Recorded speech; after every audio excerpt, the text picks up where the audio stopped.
Agora você faz assim um joinha. As Aventuras de Melissa. Esta é a Amanda.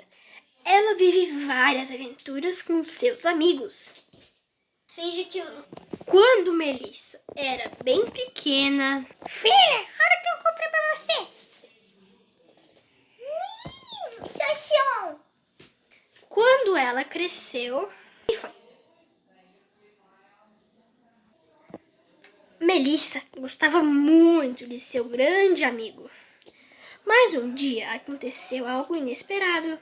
O seu irmão mais novo, Michelangelo, disse para ela que tinha ouvido um barulho. Amanda disse: Não deve ser nada, é só o gato. Vou lá verificar então. Foi. Não tem barulho nenhum. Quer dizer, o gato tá aqui. Ah, menos mal. Foi. Eu te disse, não era nada.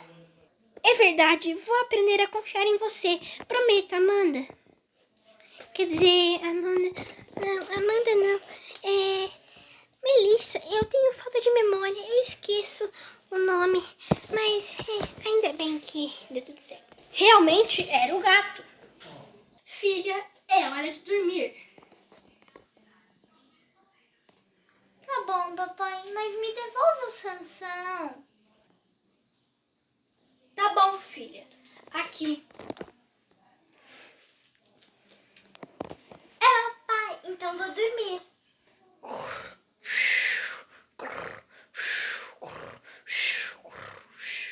Finalmente, o episódio de Amanda acabou. Tchau. Quer dizer, Amanda? Não, é Melissa.